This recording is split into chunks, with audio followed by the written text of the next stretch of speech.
Tout le monde est prêt, donc est-ce qu'on peut commencer? On va commencer. Donc, écoutez, on est très heureux de vous accueillir aujourd'hui ici dans cette amphi de Grenoble BNP Génie Industriel, puisque c'est le moment de l'école. Donc, je laisserai Céline et Valérie se présenter et vous parler au sujet de la conférence qu'elles vont nous présenter. Moi, je voulais vous dire d'abord vous accueillir aujourd'hui pour cette première conférence. Il y en aura bien d'autres. Je suis Jeanne Duvallée, je suis la directrice de l'école Grenoble BNP Génie Industriel. Donc, je vais vous présenter rapidement quelques informations déjà sur le groupe Grenoble BNP, parce qu'il faut quand même avoir un peu en tête qu'on représente 5200 étudiants, 1100 diplômes d'ingénieurs par an et 200 thèses par an. Donc, c'est un des grands pôles de formation d'ingénieurs en France, avec des pôles de spécialités scientifiques qui sont affichés ici. Au niveau des missions de nos écoles, là c'est particulier, c'est écrit pour nous à génie industriel, mais il faut bien se rappeler que nos missions sont d'une part la formation d'élèves ingénieurs et de masters, le développement et la diffusion des connaissances et de la recherche en génie industriel et le partenariat avec les entreprises.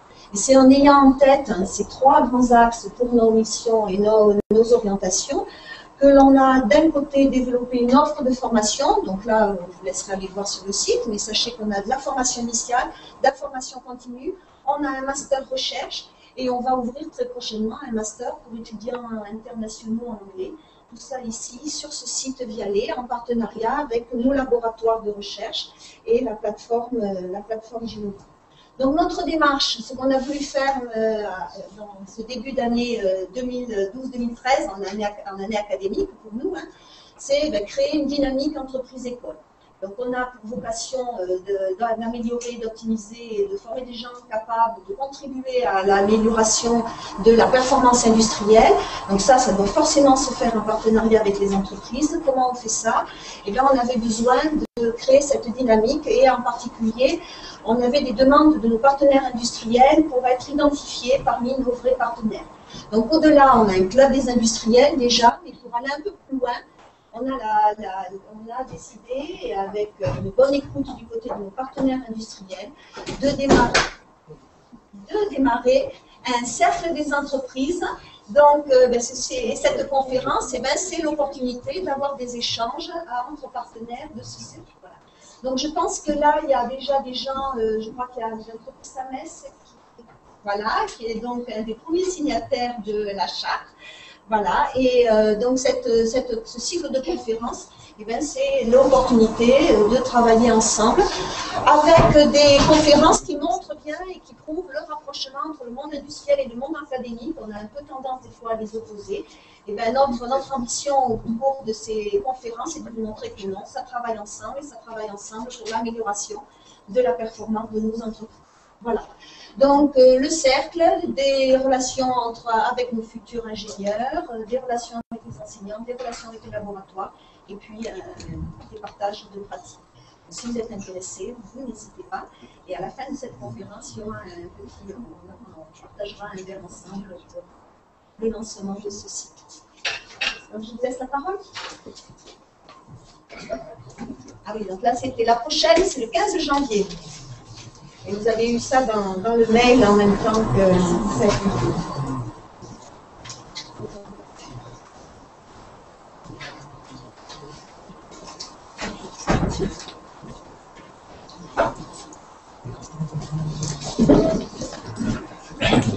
Merci Jeanne, bonsoir à tous et merci d'être venus pour assister à cette première conférence de la performance industrielle. Merci à l'équipe d'organisation de nous avoir invités à présenter également ce soir. Je me présente rapidement, je m'appelle Valérie Figenval, je suis ingénieure en génie industriel, diplômée de cette école. J'ai également soutenu une thèse de doctorat en génie industriel il y a quelques mois, en partenariat avec les laboratoires de l'école, les laboratoires GESCOP et les laboratoires IMPACT de sociologie et d'organisation. Et en partenariat aussi avec l'entreprise Siemens Transmission et Distribution à Grenoble. Aujourd'hui, je suis chef de projet chez Siemens sur la gestion de l'avarie sur le matériel de la qualité. Je suis Céline Cholez, je suis enseignant-chercheur à l'école en sociologie des organisations. J'appartiens appartient au laboratoire qui est le laboratoire PACT. L'acronyme est un peu compliqué, c'est Politique, Action et Territoire, et qui regroupe des aménageurs, des politistes et des sociologues qui s'intéressent à la question des organisations et des territoires. Voilà, donc ce soir, nous allons vous présenter une conférence autour de la notion de résilience organisationnelle. Donc c'est une notion, peut-être que vous en avez entendu parler en mécanique, c'est à la base une notion en résistance des matériaux qui qualifie un matériau qui va se déformer et retrouver son état initial d'avant la fondation. Donc un peu comme le bambou qui va plier sous l'effet du vent mais qui ne va pas se rompre.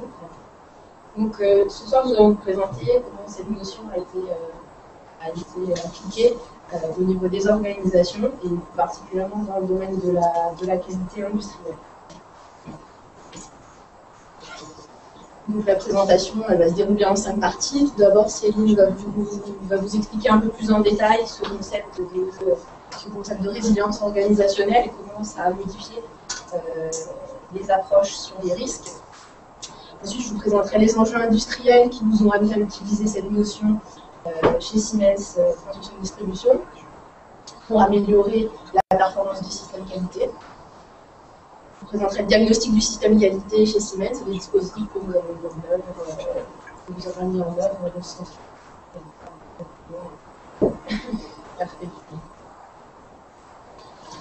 Alors, d'abord, premièrement, la notion de risque industriel, c'est une notion qui est très large.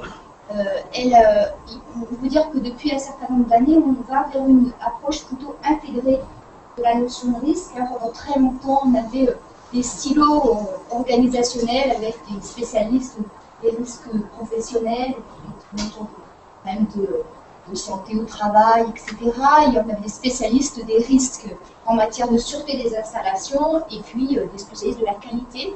Ces approches-là tendent à la fois au niveau théorique, mais aussi dans les entreprises à se rapprocher, par exemple avec la fonction d'hygiène, sécurité, environnement qui tend par exemple à croiser ces approches, à croiser ces domaines. Donc on va parler des risques industriels en parlant de tous les risques qui sont associés au fonctionnement des sites industriels et qui vont entraîner des conséquences plus ou moins graves pour les personnes. Donc là, ça va être pour les personnels des risques professionnels, mais aussi les populations avoisinantes. Là, on va toucher la question de la sûreté des installations, bien évidemment. Ça va aussi concerner les risques au niveau du produit, et ça va renvoyer au risque qualité. Et puis, dans les notions de risque industriel, on intègre de plus en plus aussi les risques économiques qui vont être liés, par exemple, à la fermeture d'un site qui va engendrer, par rapport à des sous-traitants ou par rapport à toute une économie locale, des effets en cascade et qui vont être aussi classés dans cette catégorie des risques industriels. Alors, je voulais rapidement vous balayer un petit peu l'évolution de l'approche des risques pour que vous compreniez pourquoi on va parler de résilience et qu'est-ce qu'on met derrière ce terme. L'approche très classique et très ancienne des risques consiste à dire un risque, c'est quelque chose qui s'identifie et qui s'élimine.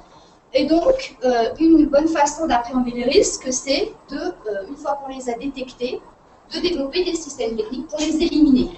Donc, essayer de rendre toujours plus performants techniquement nos systèmes, de manière à éviter toute possible défaillance. Ça, c'est une première approche classique.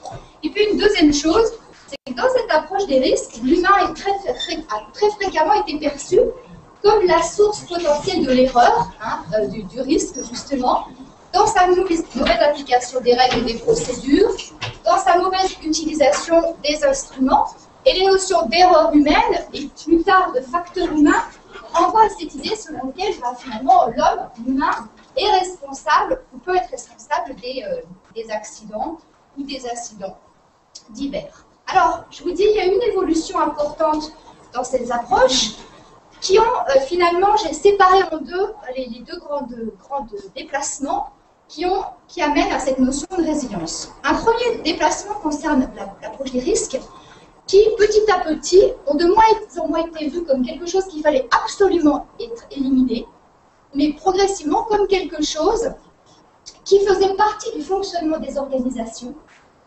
avec lesquelles elles devaient apprendre à vivre et qu'elles devaient apprendre à gérer. Donc petit à petit, on est passé d'un questionnement sur quels sont les risques et comment je les élimine, à la question de comment j'arrive à éviter des accidents dans mon fonctionnement normal. Et là, vous avez beaucoup d'études sur tout ce qu'on appelle les presque accidents, c'est-à-dire comment on a évité l'accident, par exemple. Et puis, justement, comment on a réussi à développer des capacités de rattrapage, justement. Du point de vue du rôle de l'humain dans les risques, là aussi, on a une évolution. D'un point de départ qui était l'humain est responsable des erreurs, on est allé vers une approche plus complexe. D'abord en voyant pas seulement l'humain en tant qu'individu, personne, mais comme membre d'une organisation, ils ont un petit peu développé. Et puis ensuite, donc l'organisation et pas seulement l'individu qui peut générer des risques. Puis aussi, on s'est rapproché d'une approche plus positive en voyant aussi l'organisation comme source de fiabilité. Ces deux mouvements ont approché à une nouvelle façon de concevoir l'approche des risques, c'est-à-dire de raisonner non pas comment on évite les risques, mais comment on parvient à faire face à ces risques, à gérer les situations de crise, et donc à être réactif par rapport à un certain nombre d'aléas qu'on suppose qu'on ne peut pas éviter. Alors je vais détailler brièvement un petit peu comment on en est arrivé à cette posture. Alors d'abord, comment on passe de l'humain à l'organisation? En gros, on est petit à petit aller de plus en plus vers une analyse, non pas du comportement individuel, mais de ce comportement pris dans un ensemble plus complexe. La notion d'organisation ici, ça renvoie à ce rassemblement d'humains qui, ensemble, va essayer de produire, atteindre un certain objectif, qui suppose de la coopération entre ses membres et aussi des apprentissages continus, des apprentissages collectifs. Cette organisation, elle repose sur des aspects formels, c'est la structure organisationnelle, ce sont les procédures de travail avec leur évolution et tous les circuits d'information qui peuvent être construits. Mais c'est aussi l'organisation informelle qui renvoie à toute la question des problèmes de coopération entre les groupes, les problèmes de cloisonnement, par exemple, entre les services. Et puis, c'est aussi le travail réel, c'est-à-dire pas seulement le travail théorique qui devrait se faire quand tout se passe bien. Souvent, c'est le contexte dans lequel la procédure a été établie. Mais c'est comment, justement, en situation réelle, les acteurs vont s'adapter aux aléas.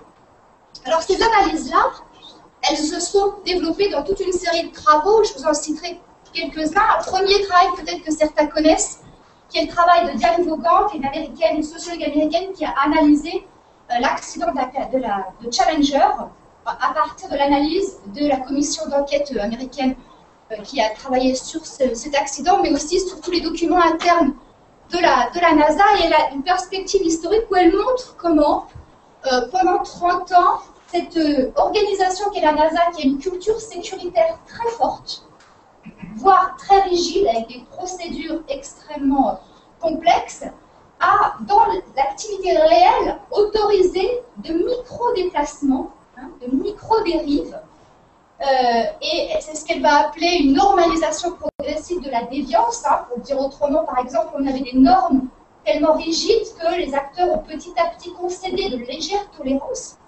Elle montre comment chaque micro-décision est parfaitement acceptable. Localement, elle se justifie, il n'y a pas véritablement de prise de risque. Par contre, elles construisent petit à petit cette habitude de la déviance à la procédure qui a conduit, à un moment donné, les décideurs à ne pas être capables de voir un signal, une alerte, à le traiter comme véritablement un signal de risque et à le ranger dans la catégorie de risque acceptable.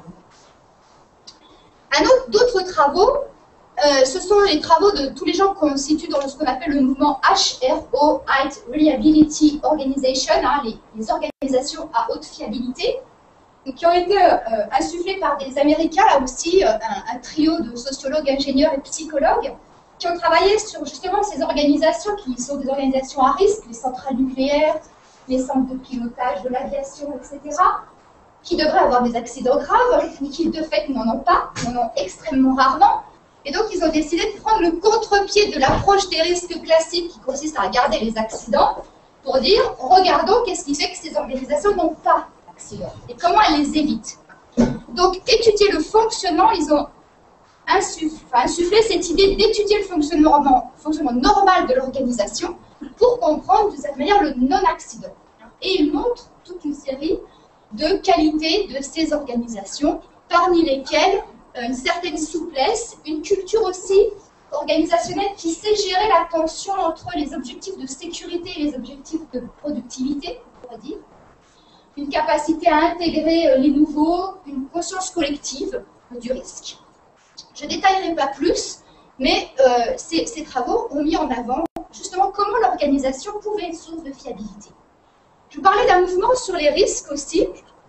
Le premier qui a introduit cette idée selon laquelle il était inutile de vouloir éviter les accidents à tout prix, c'est un autre sociologue très connu dans le monde de la maîtrise des risques au niveau sûreté des installations qui s'appelle Charles Perrow, qui en 1984, à partir de l'analyse de la centrale nucléaire Three Mile Island aux États-Unis, a développé la théorie du normal accident, c'est-à-dire l'idée selon laquelle nos systèmes techniques sont aujourd'hui tellement complexes, et notamment il y a une telle complexité d'intrication entre l'organisation et les systèmes techniques, avec des superpositions, des évolutions, etc., qui font qu'on n'arrive pas à maîtriser les couplages possibles.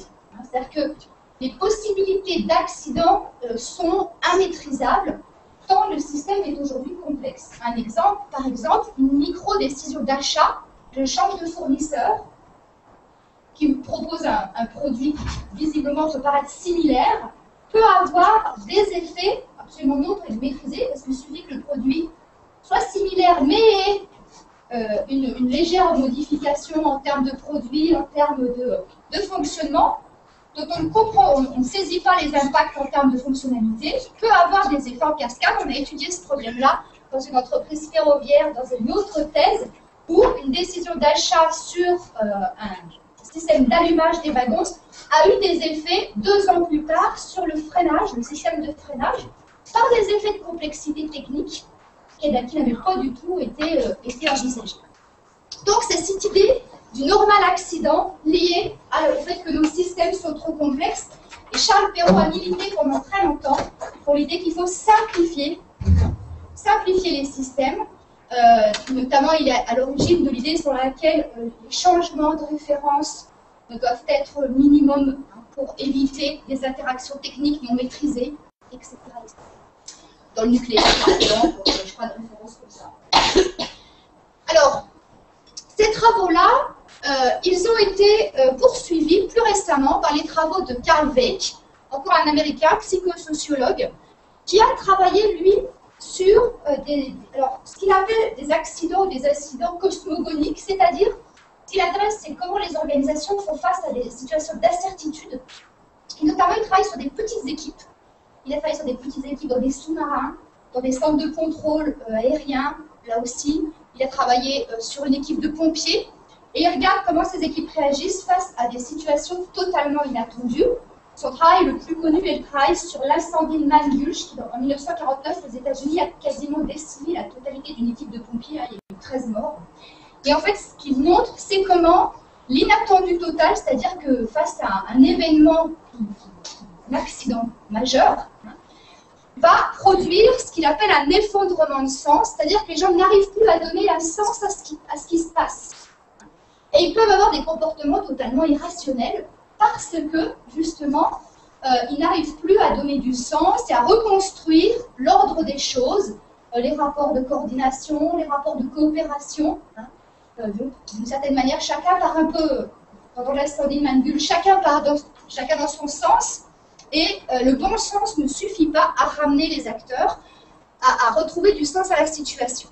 Alors tous ces travaux-là, sur ces petites équipes et sur les interactions au sein de ces petites équipes, l'ont amené à justement amener cette notion de résilience, à travailler cette notion de résilience en disant, eh bien finalement, l'organisation, elle peut être fiable à condition d'être capable de vigilance collective, c'est extrêmement important, et de développer une capacité de gérer l'inattendu. D'une certaine manière, les pompiers de Man Gulch étaient une équipe qui n'avait pas l'habitude de travailler ensemble, qui était confronté à un événement véritablement inattendu, mais surtout qui n'avait pas du tout développé de compétences, de capacité à gérer une situation non prévue qui sortait de l'ordinaire. Alors, il va, à partir de là, développer des critères qui vont faire qu'une organisation peut être résiliente. L'intérêt pour l'échec. C'est-à-dire la capacité à, quand on fait un échec, non pas dire on doit être sanctionné, c'est pas bon, c'est pas bien, mais plutôt essayer d'apprendre de ces échecs et d'utiliser les échecs comme des moments d'apprentissage pour justement progresser. Donc c'est la capacité à détecter des erreurs, la capacité à rattraper ces erreurs et à apprendre de ces erreurs. Il met aussi l'importance de ce qu'il va appeler les redondances. Il dit une des qualités des organisations fiables, c'est leur réticence à simplifier. Donc là, il s'oppose à Charles Perrault d'une certaine manière, en disant, lui, il dit, il faut multiplier les regards. Si on n'a qu'un seul regard sur les choses, eh bien, effectivement, on ne peut pas organiser une controverse et une analyse approfondie d'un problème quand on est face à un problème. Il faut donc multiplier les façons de voir des choses, des expertises. Il milite pour de la pluridisciplinarité dans les équipes et la rencontre de différentes expertises pour justement être en capacité d'avoir une réponse adaptée à cet inattendu. La sensibilité aux opérations. Il dit les organisations fiables sont des organisations dans lesquelles le top management est capable de savoir ce qui se passe au niveau opérationnel, d'être sur le terrain et d'être capable d'appréhender ce qui se passe en termes d'activité concrètement. Et puis une gestion active des événements, c'est-à-dire une capacité de flexibilité face à des aléas.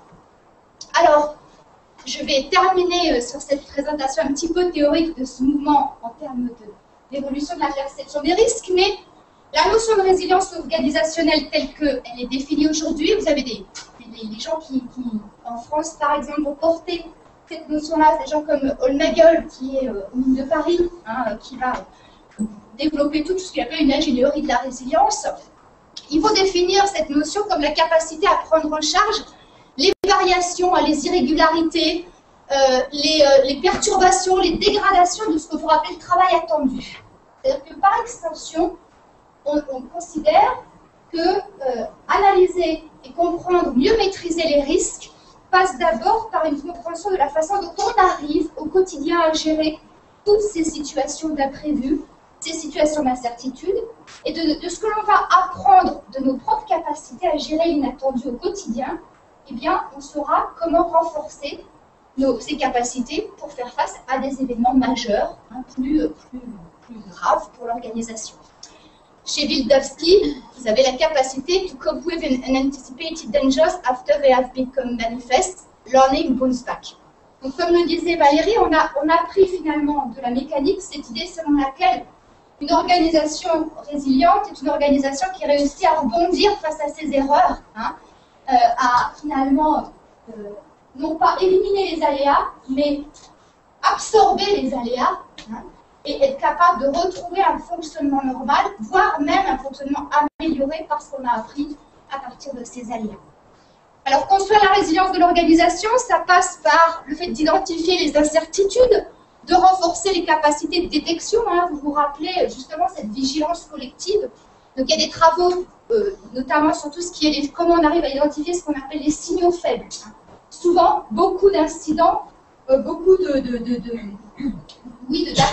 presque incidents, de dysfonctionnements auraient pu être anticipés ou pourraient être anticipés grâce à une bonne capacité de détecter justement ces signaux faibles.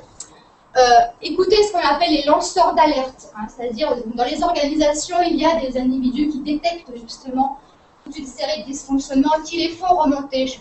Vous avez peut-être entendu parler de cet exemple de Air France, là, Air France avec quelques années avec les pilotes qui ont remonté pendant plusieurs mois des dysfonctionnements au niveau de l'appareil, ce qui a conduit à un accident.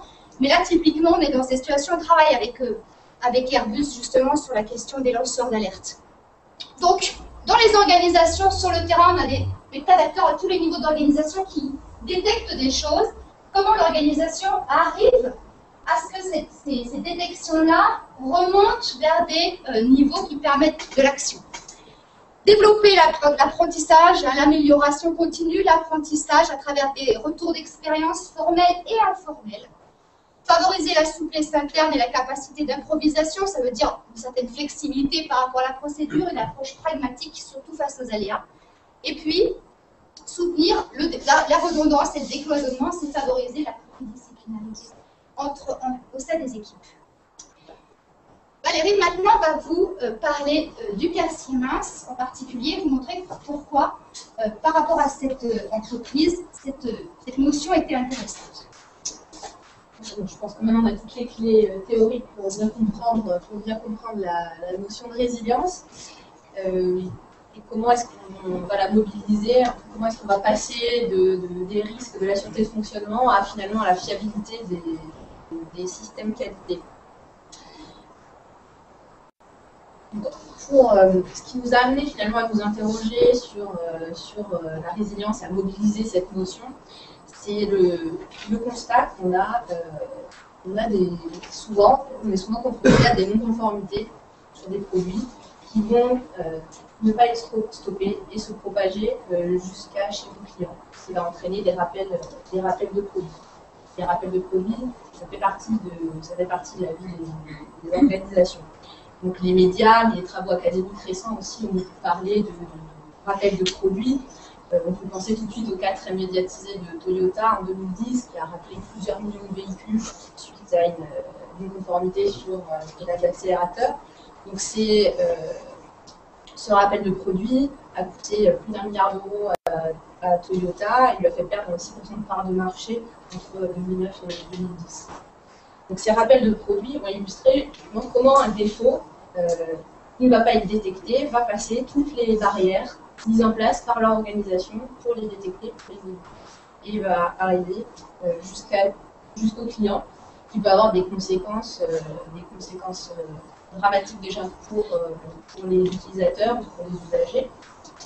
On parle par exemple d'une conformité sur un avion ou sur une voiture. Ça va en plus de ça avoir des conséquences majeures en termes de coûts pour l'organisation, les coûts qui vont être liés à l'investigation, comment est-ce qu'on va borner l'étendue du problème, des coûts liés à la communication, des coûts liés au remplacement et puis aux pénalités qui vont être subies par les entreprises. Naturellement, ça va dégrader l'image de marque aussi de l'entreprise, comme on peut le voir dans le cas de Toyota. Ce qui s'est passé, on a démarré en fait ce travail sur la résilience des systèmes qualité chez Siemens à travers une thèse, et Cathy notamment, et Michel Tonnerre qui présente.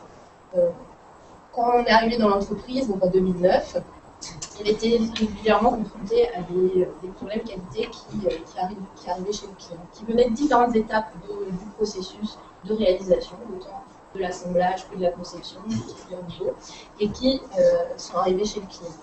En regardant un peu plus en détail ces problèmes, on s'est rendu compte qu'ils avaient des origines très complexes, qui étaient un mélange de causes techniques et organisationnelles. Donc on avait par exemple à l'époque, en 2009, l'entreprise était en train d'organiser le rappel d'un produit en cause d'une vis de collage sur une vis. Donc ça peut paraître simple comme problème, mais quand on regarde, quand on creuse un peu plus, on se rend compte que à l'époque, on n'avait pas d'instruction de montage en place au poste de travail. On avait des documents de montage qui n'étaient pas forcément en français, parce que dans le cadre d'un transfert de produits depuis l'Allemagne, dans le cadre de montée en cadence, avec beaucoup d'intérimaires qui n'étaient pas forcément formés, un système de gestion des compétences qui était en phase de démarrage, qui n'était pas encore creusé. Et en plus, d'un point de vue technique, c'était un problème lié à l'usure, qui était détecté à l'usure, donc les essais en usine ne pouvaient pas permettre de s'en rendre compte. Donc tout ça, ce problème-là, ça va bien illustrer finalement la perméabilité de tous ces moyens mis en œuvre pour éviter les problèmes. Donc, juste un petit mot sur le contexte de Siemens Commun. Donc c'est une usine d'assemblage d'appareillage haute tension, c'est une usine haute tension, comme vous pouvez voir sur la photo. L'entreprise travaille en mode projet, va développer et assembler pour chaque client des produits spécifiques qui vont nécessiter des études en amont de la fabrication. Les disjoncteurs vont ensuite être assemblés sur les sites des clients. pour former des sous-stations dans celle-ci. Donc les clients principaux de l'entreprise sont les compagnies nationales d'électricité, comme le RTE en France. Donc le matériel qui est fabriqué dans l'usine est extrêmement complexe et sensible, ce qui va engendrer beaucoup de contraintes pour les opérateurs lors de l'assemblage. La moindre poussière peut par exemple provoquer de compromettre le bon fonctionnement de l'appareillage. Et une défaillance de matériel chez le client, ça peut se traduire par une mise à terre. Donc, comme je vous l'ai dit, l'entreprise travaille en mode projet. Donc, ces projets vont durer en moyenne 1 an avec un an de fabrication. Donc, vu la forte personnalisation du produit, on va avoir des nouvelles incertitudes à chaque étape du process de réalisation. Et donc, une multitude de défauts peuvent survenir à chaque étape et peuvent se propager entre ces étapes sans être stoppés.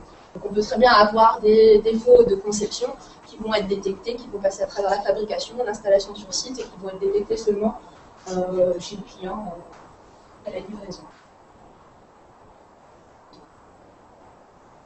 Donc finalement, c'est cette question de non-conformité qui traverse toutes ces étapes.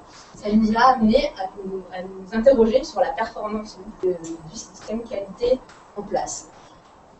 Vu que cette propagation, elle illustre des failles. Il y a des choses qui ne marchent pas, qui devraient arrêter les défauts et qui pourtant ne les arrêtent pas. Et d'un autre côté, les aléas et les incertitudes, comme Céline l'a dit, ça fait partie de la vie des organisations et il faut pouvoir les gérer. C'est pour ça qu'on a essayé de s'intéresser à une manière d'améliorer le système qualité dans son ensemble, sans regarder les choses spécifiques, opérations spécifiques. On a adopté une vue globale du système qualité dans le but de le rendre plus résilient.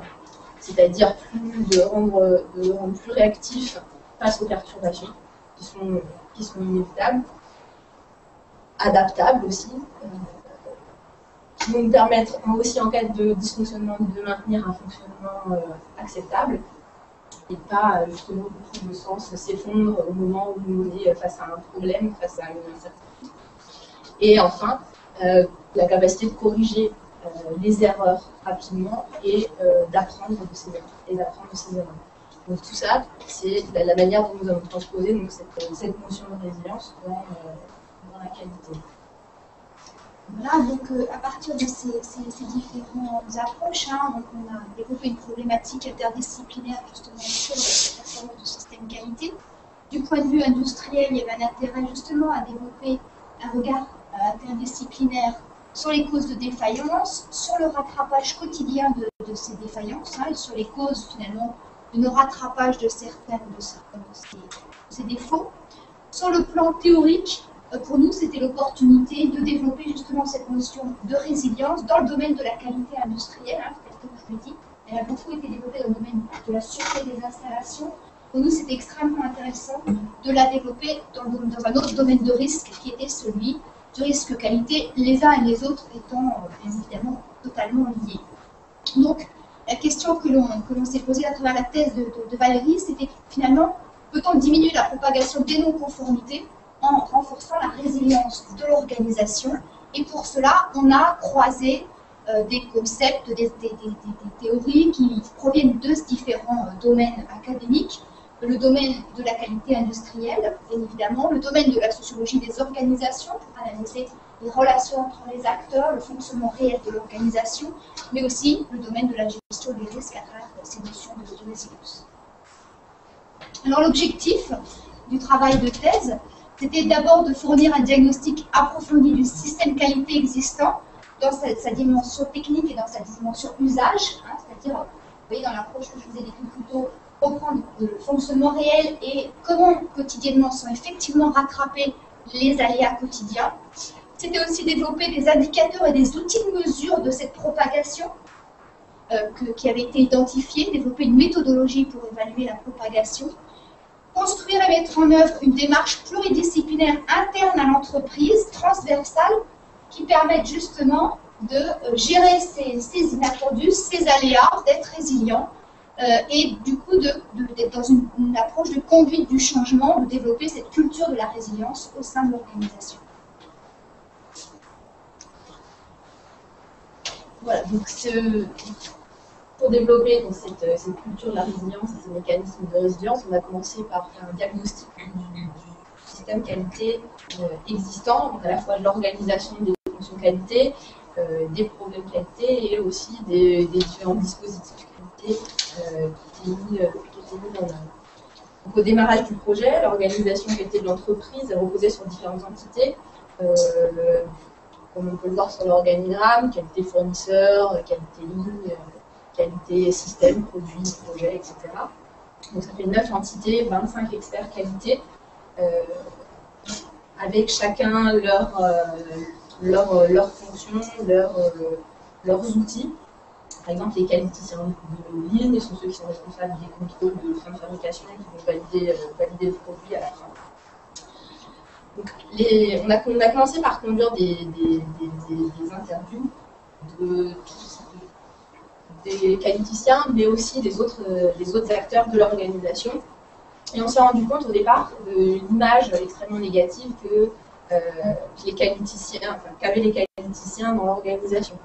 Donc ils étaient perçus plus comme des gendarmes qui étaient là pour punir, pour taper sur les doigts, que comme réellement une force de proposition sur les problèmes rencontrés par les opérationnels.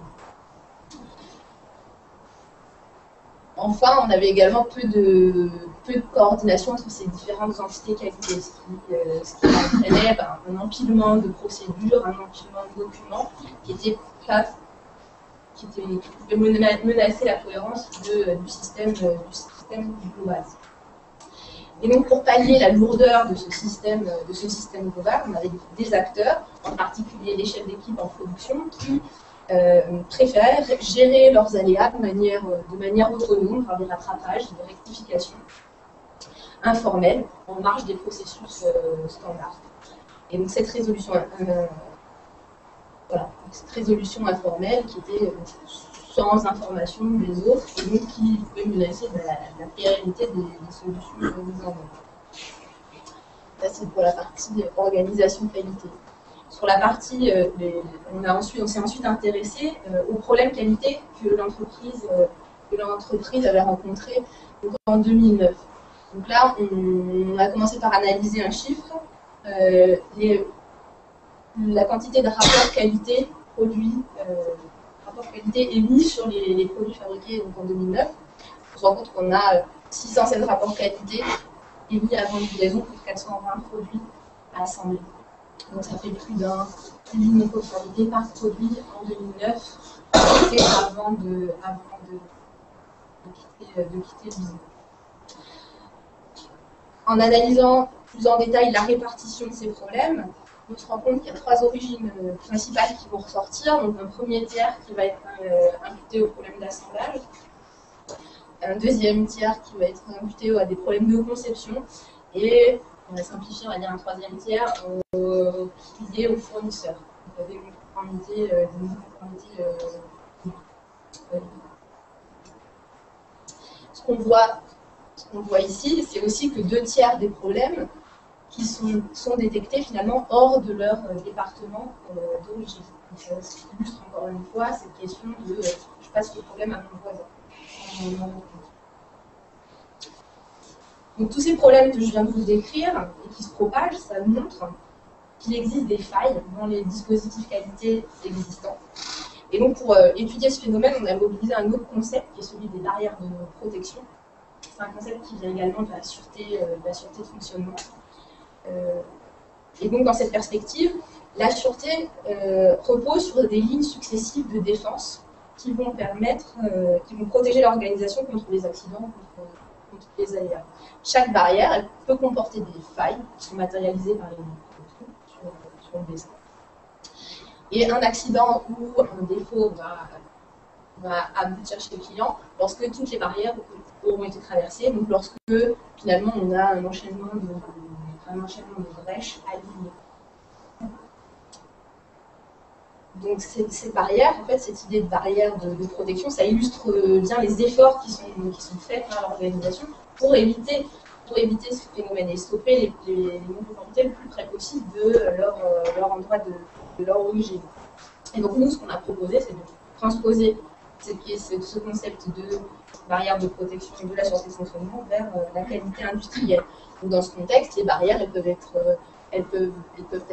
diverses. On peut considérer les contrôles comme des barrières, on peut considérer les détrompeurs comme des barrières, on peut considérer les documents d'assemblage, les procédures, les standards comme des barrières également. Et donc, on va s'intéresser dans la suite à trois barrières qu'on va étudier un peu plus en détail, donc les contrôles, les documents d'assemblage et également l'échelle d'équipe. Je vais commencer par vous décrire un peu la première barrière, c'est-à-dire les contrôles qualité. Donc, on a analysé l'ensemble des contrôles qualité pour un produit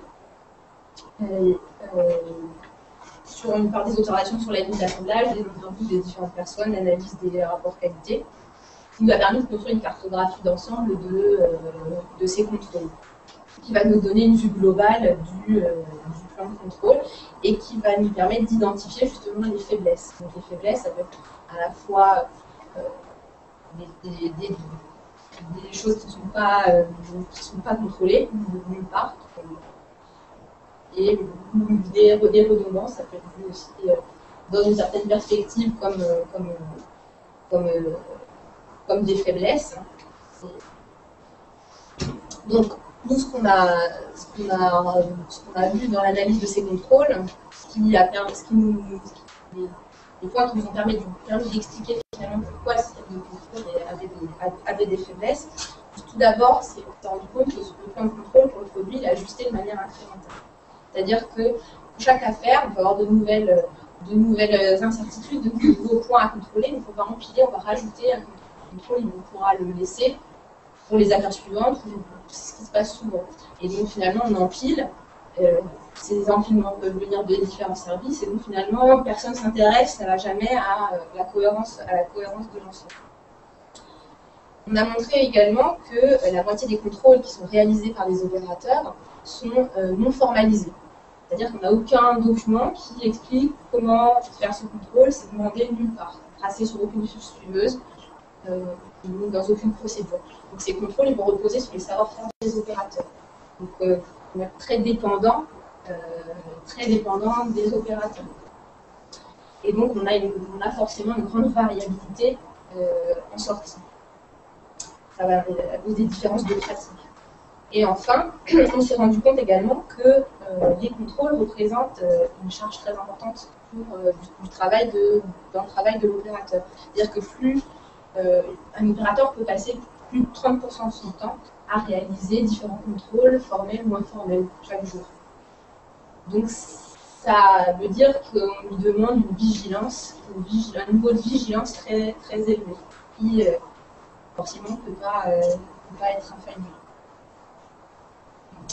Deuxième barrière que nous avons étudiée, ce sont les documents. On a vu qu'on est dans un fonctionnement à l'affaire. Donc il y a pour chaque nouvelle affaire toute une série de documents qui vont circuler. On a des documents d'assemblage, des plans, des nomenclatures, des instructions. L'analyse des problèmes de qualité montre qu'en phase d'assemblage, il y a 30% des problèmes qui peuvent être attribués à ces erreurs de documents d'assemblage ou à des incompréhensions de ces documents. Par exemple, les opérateurs ne savent pas dans quel sens ira le plan parce qu'il n'y a pas d'indication, que le schéma peut être extrêmement complexe. Il y a aussi des problèmes qui sont liés à la lourdeur, qui peut être due au logiciel, qui peuvent être dus à la charge de travail que ça peut représenter, de mettre à jour les documents quand on a des modifications mineures sur le produit par rapport à l'affaire. Donc les bureaux d'études vont pas toujours faire ces mises à jour et bien sûr ça peut induire en erreur les opérateurs. Globalement, ce qu'on observe, c'est qu'il y a aussi une multiplicité de documents. Si les opérateurs, Valérie nous disait, si les opérateurs mettaient sur le poste de travail l'ensemble des documents qui sont censés consulter pour monter la pièce, ils n'auraient pas de place pour monter. Ils n'auraient pas de place pour tous les ouvrir et ils n'auraient certainement pas de place pour monter. Différentes sources, pas forcément de cohérence entre ces différentes sources. Hein, on l'a vu, on a des services qui sont multiples, qui sont tous extrêmement compétents, mais pas forcément, qui ne sont pas forcément coordonnés. Hein, et donc, ces documents peuvent parfois être incohérents. Par exemple, une instruction de montage qui n'a pas été mise à jour par rapport à une modification au niveau du plan du bureau d'études. Et du coup, les opérateurs ne sauront pas s'ils doivent suivre l'instruction de montage ou s'ils doivent suivre le bureau d'études. Donc, ces différents éléments montrent que là où les documents d'assemblage devraient permettre d'assurer la continuité et l'articulation entre les services autour d'une affaire, ben finalement, ils deviennent plutôt facteurs d'erreur. Hein, et ils vont aussi amener les opérateurs à essayer de trouver des réponses, hein, les chefs d'équipe opérateurs, pour justement savoir dans quel sens on prend le plan, quel document on privilégie. Donc les amener à improviser par rapport à ces manques de fiabilité. Donc, la troisième barrière qu'on a étudiée, donc c'est des chefs d'équipe, hein, je vous ai dit, qui rattrapent beaucoup d'erreurs finalement, qui évitent beaucoup de problèmes, de propagation de problèmes. En fait, on s'est rendu compte que donc, ces chefs d'équipe sont des véritables pompiers qui vont agir principalement dans l'urgence. Ce sont des individus qui sont flexibles, astucieux, bricoleurs, qui vont trouver des solutions pour gérer les aléas au quotidien, de manière informelle. Et par le rattrapage, ce sont eux qui assurent une grande partie de la résilience de l'organisation. C'est pour ça que finalement, il n'y a pas tant de défauts qui sortent de l'organisation. Donc, ils vont rechercher les rattrapages qu'ils vont faire, ça va être principalement des détections de problèmes, des rectifications d'erreurs, des recherches d'informations dans différents services, des transferts d'informations, des traductions d'informations aussi pour leurs équipes. Donc ces chefs d'équipe hein, qui vont justement avec les opérateurs, grâce à leur expérience, capables de détecter les incohérences, les défauts et puis d'apporter des réponses, effectivement ils assurent cette résilience au quotidien, cette gestion au quotidien des aléas hein, qui permet que la majeure partie, voire la quasi-totalité, puisque les produits qui sortent de l'usine sont d'excellente qualité. Mais cependant, au moment où Valérie a fait ses observations, ses analyses, on se rend compte que cette résilience basée sur ces individus présente un certain nombre de limites. D'abord, les chefs d'équipe sont sollicités en permanence, hein, ils sont sollicités de toutes parts, et du coup, ils sont régulièrement débordés hein, par la quantité de problèmes à résoudre. On a pu qualifier de débordement cognitif hein, à certains moments, la situation dans laquelle ils étaient. Donc ça, c'est déjà une première limite. Ça augmente la fatigue, le stress, etc. La vigilance, et effectivement. Donc, ils subissent d'une certaine manière la pression des délais, hein, parce que c'est eux qui sont garants du respect des délais dans l'atelier. Et donc, ils vont arbitrer aussi par rapport à ces enjeux de respect des délais. Leur action dans l'urgence, elle peut aussi parfois être contre-productive, dans la mesure où comme je le disais tout à l'heure par rapport à la NASA, même si vous prenez des décisions qui vont avoir un sens au niveau local, elles peuvent avoir des répercussions qu'ils n'envisagent pas hein, par la suite. Donc elles peuvent être une bonne réponse au moment où ils l'apprennent aux problèmes qu'ils se posent, mais ils n'ont pas forcément une vue un peu plus globale pour leur permettre de modérer cette réponse par rapport aux étapes ultérieures. De plus, ces décisions qu'ils vont prendre sont basées en grande partie sur leur expertise, qui est une expertise qui est construite sur le tas, sur leur expérience. Et quand ils sont face à des événements qui sortent totalement de leur expérience, eh bien, les réponses peuvent parfois ne pas être adaptées. Enfin, dernier point, les chefs d'équipe ont une très forte légitimité, bien sûr, au sein de l'atelier, hein, justement grâce à cette capacité à répondre, hein, à trouver les solutions. Et ça renforce d'une certaine manière leur pouvoir au centre de l'atelier, hein, ce sont des gens qui sont reconnus comme étant véritablement des sauveurs, enfin hein, ceux qui font tenir les choses. Mais on voit que cette légitimité est bornée aux ateliers et que quand, dans des approches plus transversales, ils vont demander au service support des modifications en profondeur, eh bien, ils sont confrontés là plutôt à des refus, ils ont du mal à faire entendre leur point de vue.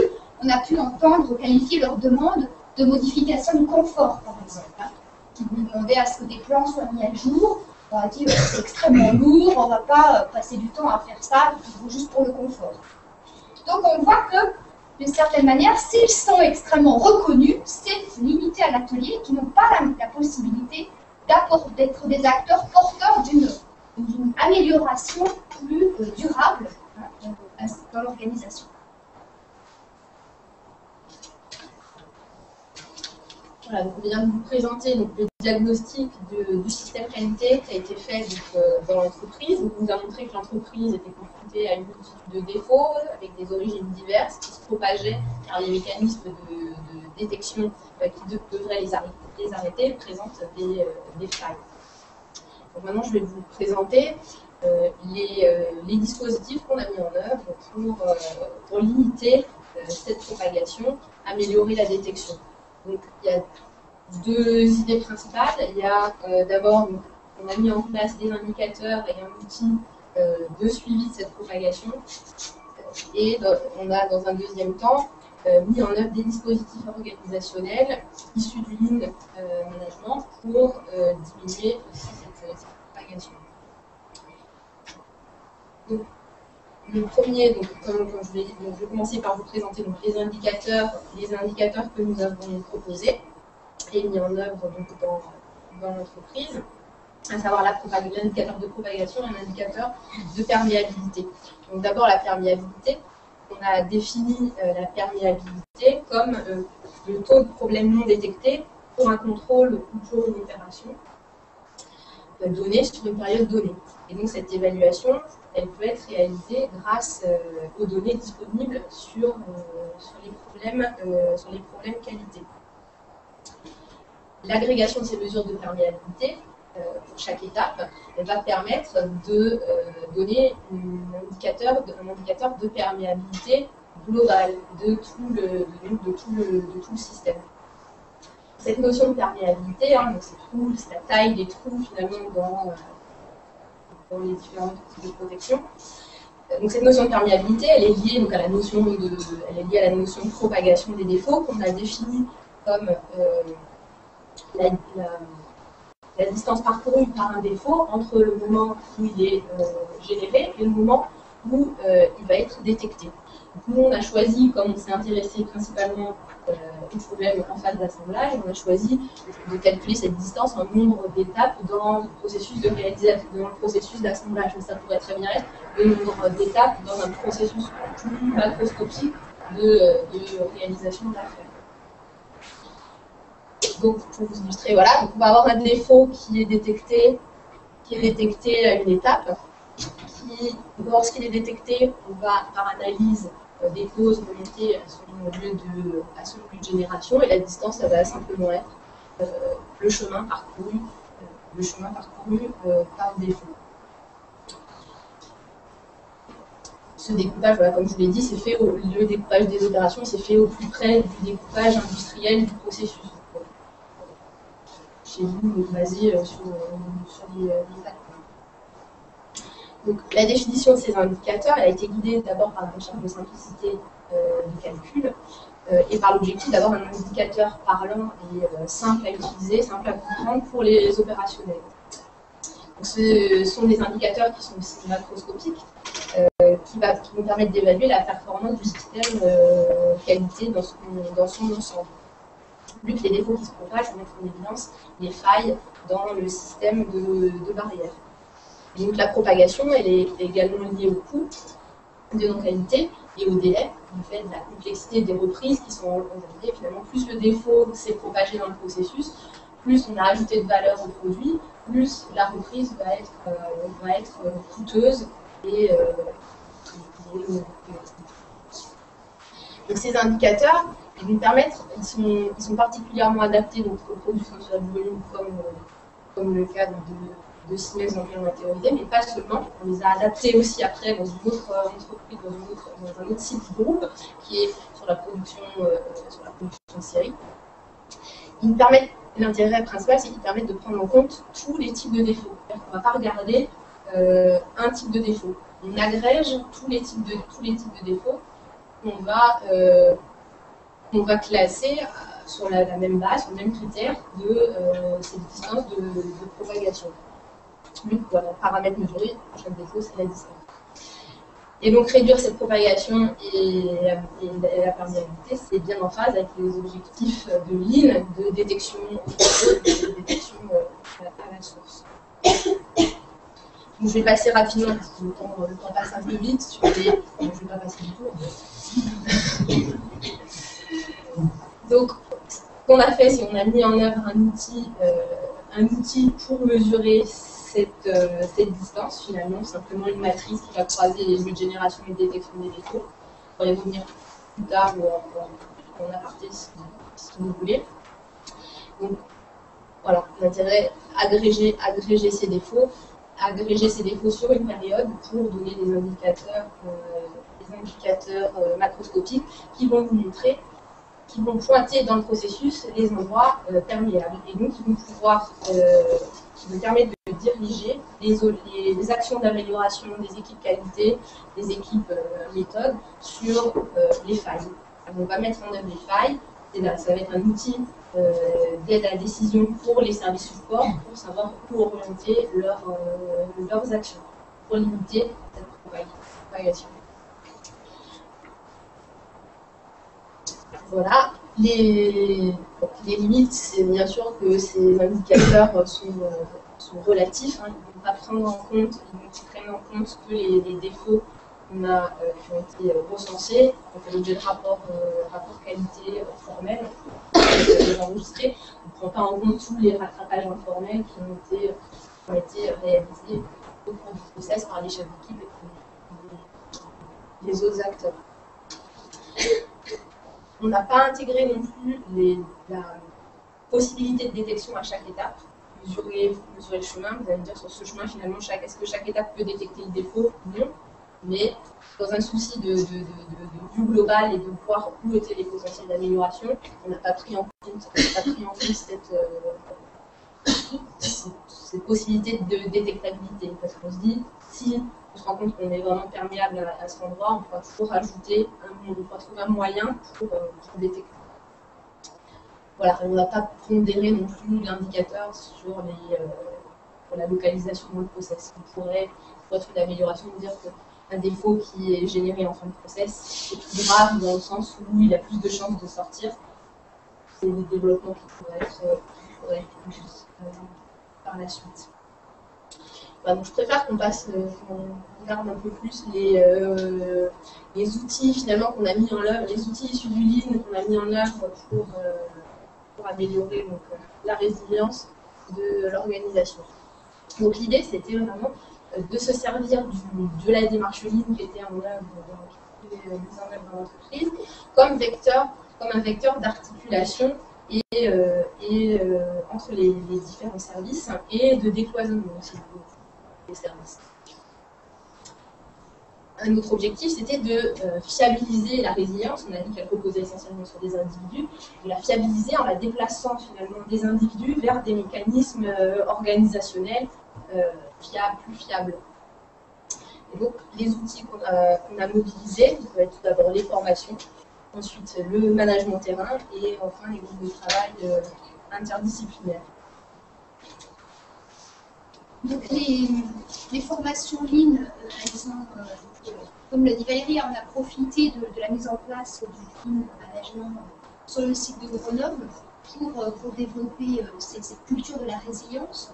Et notamment, Valérie a été chargée d'animer des formations Lean qui concernaient l'ensemble de l'usine. Vous voyez, 385 personnes qui ont été formées en 9 mois à partir d'un jeu. La formation s'est faite à partir d'un jeu de Lego où les participants étaient mis en situation de produit et où Valérie, elle a d'une certaine manière reproduit à travers ce jeu l'ensemble des aléas auxquels on peut être confronté et qu'elle avait elle-même repéré en faisant des observations en atelier. Ça a permis de recréer les enjeux en termes de flux de production, de confronter les participants aux difficultés qui étaient rencontrées quotidiennement dans l'atelier. Donc dans ces situations, l'ensemble des acteurs devaient être résilients pour gérer ensemble les aléas. Un des intérêts, c'est que ces formations étaient composées d'acteurs appartenant à différents services. Il y avait des opérateurs, des membres des services support. Une session lean réunissait des membres de l'entreprise appartenant à tous les niveaux hiérarchiques et tous les services possibles. Donc, les effets de ces formations, un des premiers effets directs, ça a été véritablement une réhabilitation de l'atelier en faisant comprendre à chaque acteur leur rôle dans le processus de fabrication, dans la fabrication d'un niveau de qualité avec un délai à respecter. Ça a permis aussi à chacun des acteurs, notamment au service support, de comprendre les contraintes de la production et les besoins de réactivité qui leur étaient en permanence demandés. Enfin, les non-conformités qui génèrent des reprises au sein de l'atelier, eh bien, elles ont été reproduites et les acteurs ont pu voir combien elles pouvaient perturber le flux. Et donc, ça a mis en évidence aussi comment ces reprises, qui étaient un peu considérées comme normales, comme rattrapage quotidien, comme je le disais, ils ont pu aussi voir à quel point elles étaient source de stress, qu'elles pouvaient générer aussi des erreurs, ces reprises, donc elles-mêmes conduire à ces propagations de défauts. Ça a aussi permis de créer des réseaux d'experts internes, c'est-à-dire que les gens qui ont fait les formations ensemble ont pu échanger, et par exemple, ça a pu permettre à des gens de l'atelier de savoir à qui s'adresser quand ils étaient confrontés à une incertitude, un plan, je ne sais pas. Avant ces formations, chaque service était finalement un peu cloisonné et chacun ne savait pas forcément à qui s'adresser en cas de problème. Il y avait un nom sur une feuille. Après ces formations, c'était plus seulement un nom sur une feuille, c'était quelqu'un qu'on connaissait, à qui on pouvait appeler. Et donc ça a justement favorisé cette construction d'une équipe, véritablement, qui va avoir ce souci de fabriquer juste et de trouver les solutions. Voilà. Ça a permis finalement de réarticuler l'ensemble du processus de réalisation, réarticuler l'ensemble des étapes. Un deuxième outil du Lean qui nous a bien servi dans l'amélioration de la résilience et surtout la mise en œuvre finalement d'une culture de la résilience, c'est le management terrain. Donc, il s'agit en fait de déplacer dans l'atelier toutes les réunions qui étaient faites avant dans des salles, et autour de fichiers Excel, de les déplacer dans l'atelier devant des tableaux blancs. On a par exemple, là je vous cite deux exemples. Donc, le premier, c'est une réunion quotidienne sur la ligne de préfabrication qui va regrouper des acteurs des services support comme les approvisionneurs, la logistique, la ligne de préfabrication, la production, quotidiennement autour d'un tableau pour parler des aléas, c'est-à-dire des manquants dans ce cas-là, et de l'avancement du planning. Donc ça, quotidiennement, ils se retrouvent et ils échangent. Donc les acheteurs, les approvisionneurs, c'est des personnes qui n'avaient pas du tout l'habitude d'aller dans l'atelier. Aujourd'hui, ces réunions, elles sont vraiment institutionnalisées. C'est à 10h tous les jours, et à 10h, c'est pas la peine d'appeler les gens, ils sont tous devant le tableau. On voit vraiment que c'est quelque chose qui a mis quelques mois à prendre et qui aujourd'hui est vraiment ancré. Et je pense qu'on peut vraiment parler de changement culturel. Donc, autour de ce tableau, en fait, finalement, c'est un dispositif de coordination entre les services.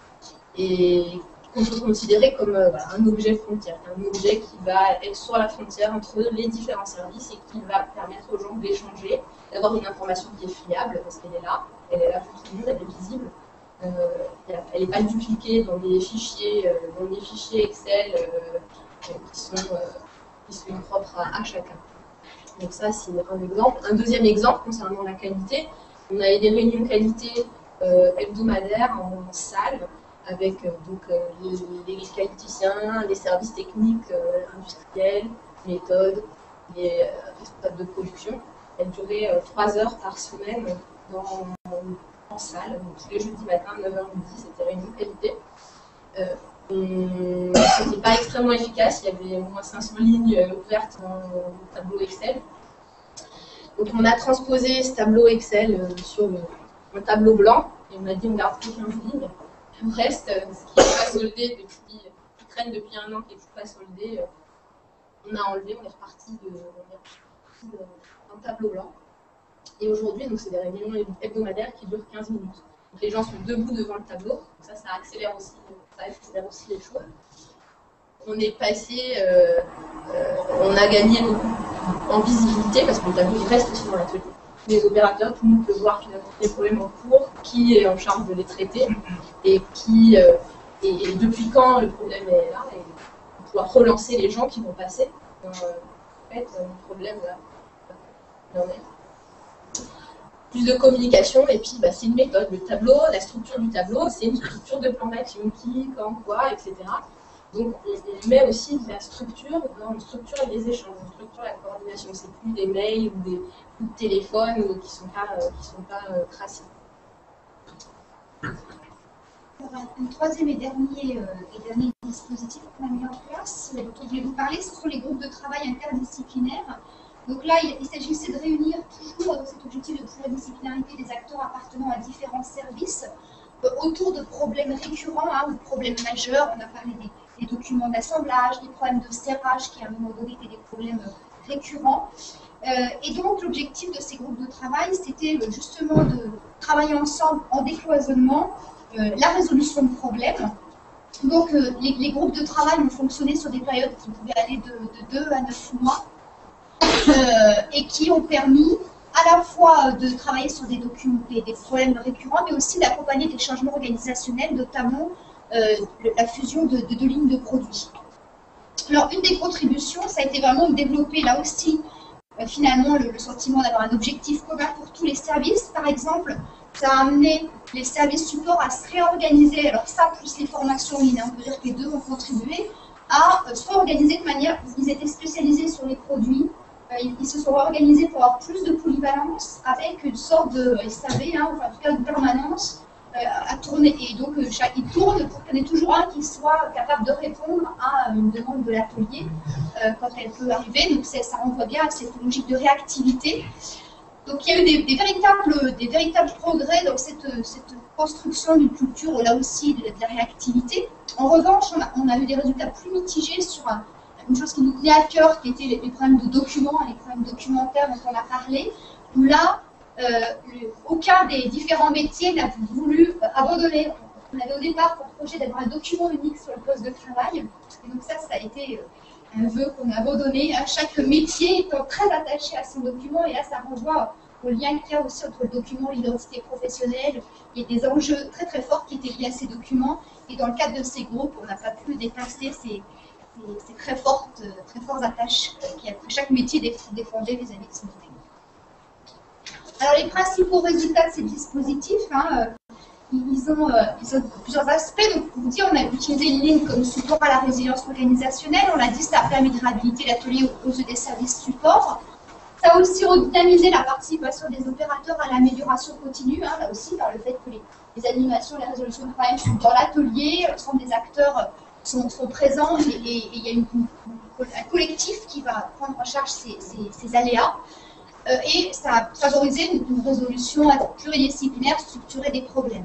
Ça a aussi permis d'une certaine manière pour chacun des acteurs de donner du sens à son positionnement dans ce processus de fabrication, et donner on l'a dit tout à l'heure quand on a parlé de l'effondrement de sens dans le cas de l'accident, cette question du sens, Beck nous dit, elle est essentielle pour permettre aux organisations d'être résilientes. Chaque acteur doit comprendre la place qu'il a et le sens de ce qu'il fait dans un ensemble plus large. Donc c'est véritablement ce à quoi on a contribué. C'est aussi créer des interfaces, les tableaux, les réunions sont ces espaces, ces lieux, ces temps où les gens peuvent se rencontrer, échanger, croiser les regards. La pluridisciplinarité nous a permis de développer ce croisement des regards qui favorise là aussi la résilience. Et une résilience qu'on a déplacée, je dirais, vers des mécanismes, alors je ne sais pas si j'aurais mis plus fiable, mais j'aurais mis en tout cas plus formalisé et plus coopératif d'une certaine manière, plus étendu par rapport à l'organisation. Voilà. On va conclure rapidement donc, sur les contributions finalement du travail de thèse, de la résilience dans les systèmes qualité. Je pense que donc, la première contribution finalement de cette démarche, c'est d'apporter une approche interdisciplinaire de la qualité en fabrication pour traiter le problème de la propagation des non-conformités. Comme on l'a dit en introduction, ce projet a posé des thématiques de risque, de sociologie, de qualité industrielle. Et donc, les résultats qu'on a obtenus avec les indicateurs et les outils de mesure de propagation de perméabilité ont systématiquement été analysés au regard de la notion de résilience. Et ces indicateurs sont eux-mêmes finalement des outils qui vont favoriser les échanges entre les départements, qui vont forcer finalement à travailler ensemble à la réduction de la perméabilité, de la propagation. La deuxième contribution donc, sur les outils qui vont mettre sous contrôle ce phénomène de propagation, d'abord de le mesurer et de le maîtriser. Et enfin, donc, ce qui est une des conclusions qui me tient à cœur, c'est la résilience comme un outil de gestion de la qualité industrielle. Donc, ici appliqué dans l'industrie de faible volume, mais comme je vous l'ai dit, on a fait une autre étude qui nous a permis de valider finalement que le contexte des faibles volumes n'était pas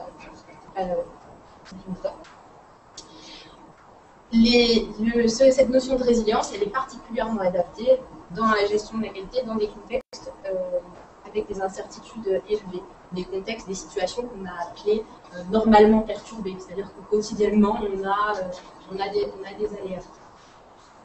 Et dans ces contextes-là, justement, il faut mettre en place des mécanismes de gestion pour que les individus puissent faire face aux aléas, même s'ils ne savent pas finalement ce qu'ils vont rencontrer demain, mais il faut qu'ils soient capables de les gérer, avec les outils de résolution de problèmes, avec leur flexibilité, leur adaptabilité. Donc, ce que je veux vous présenter en perspective, finalement, c'est un travail qu'on a conduit dans deux sites industriels très différents, pour être encore généralisé à d'autres industries, et aussi étendu en amont de la production. On a beaucoup parlé aussi des erreurs de conception. On n'a pas eu le temps de regarder de plus près, mais une piste intéressante, ce serait vraiment d'étudier dans les phases d'amont comment les erreurs vont se propager de la conception. On a déjà identifié que des erreurs de conception arrivent en phase d'assemblage ou même plus tard.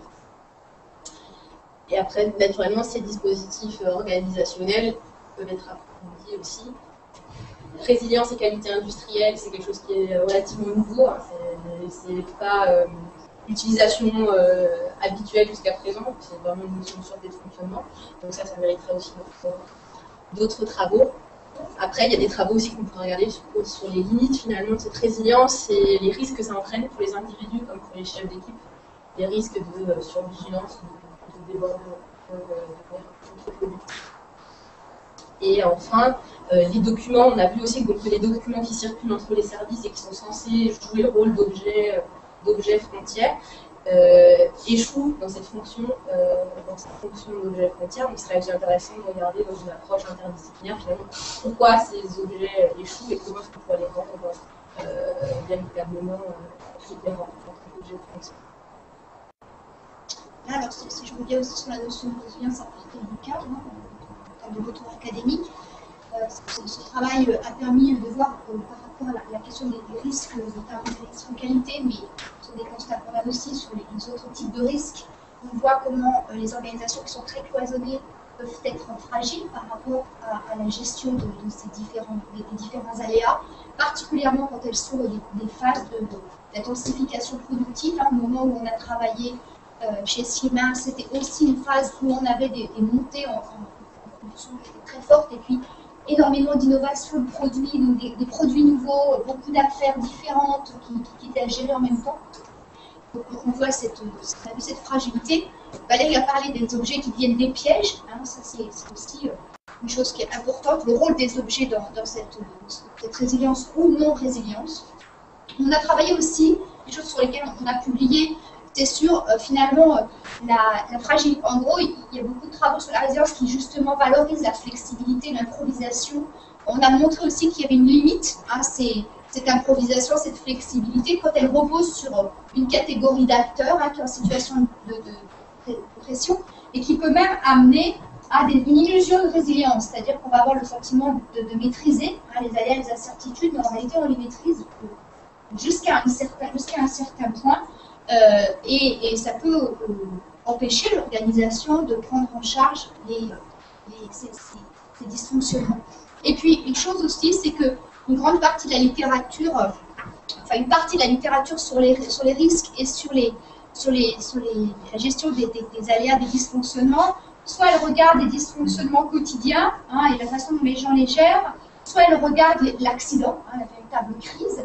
Et en réalité, nous, ce que l'on a observé, au moment où on l'a observé, c'était ni l'un ni l'autre. C'est-à-dire que d'une certaine manière, on a observé l'organisation à un moment donné où elle avait accumulé suffisamment de défauts importants qui, individuellement, chacun faisait partie du normal, mais qui accumulaient, ont donné aux acteurs un sentiment de crise et un sentiment de ne plus maîtriser le système qualité, le processus.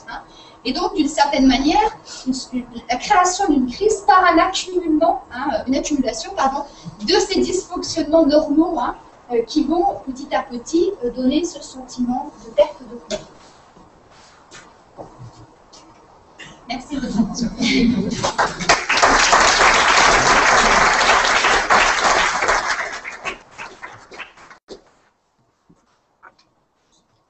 On a formellement un chairman, il y a Pierre, et on peut peut-être, dans un premier temps déjà, susciter des questions.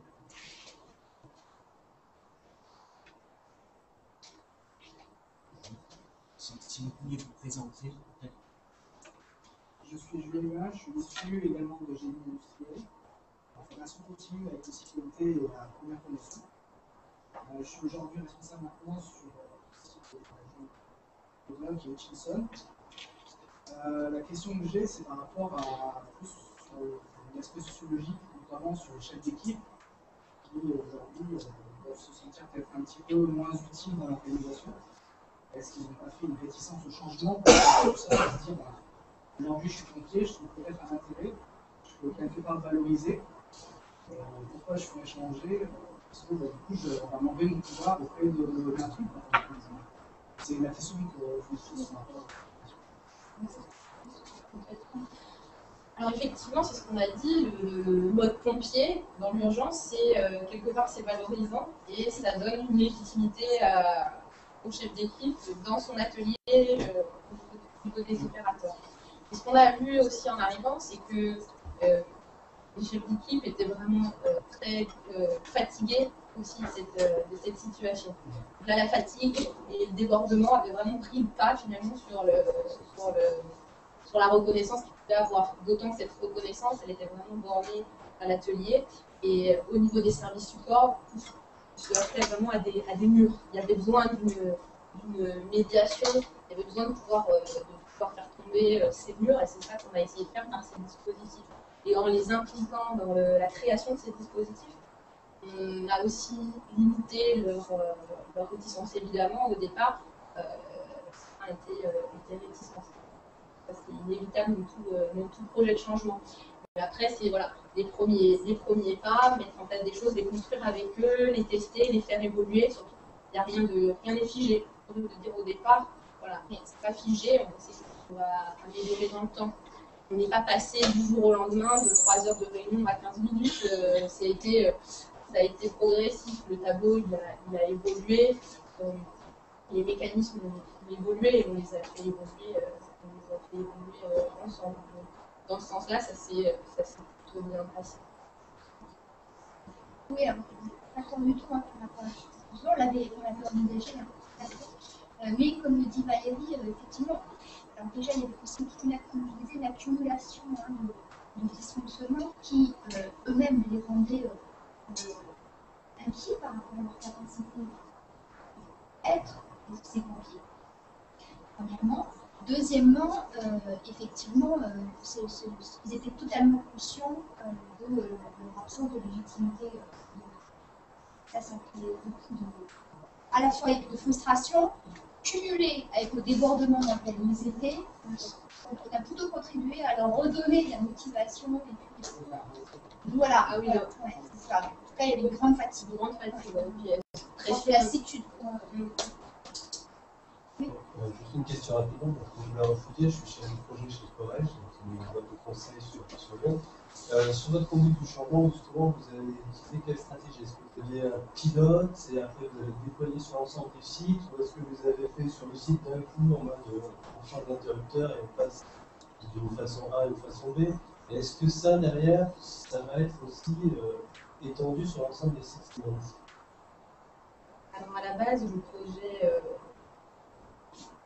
s'inscrit dans le projet Lean, dans un projet global de déploiement du Lean au niveau du groupe. Donc ça nous est arrivé du groupe et ça a été mis en œuvre à Grenoble par une équipe projet, donc avec un chef de projet et une dizaine de personnes, qui n'étaient pas à temps plein là-dessus, mais qui, de différentes fonctions, justement, représentatives de toutes les divisions de l'organisation. Et donc ça a été mis en œuvre suivant un plan d'action assez structuré qui venait de Siemens et qu'on a décliné au niveau de l'usine de Grenoble en choisissant les axes qu'on voulait traiter en priorité et qui ont été revus d'année en année. On s'est réévalué chaque année et on a redéfini de nouvelles priorités.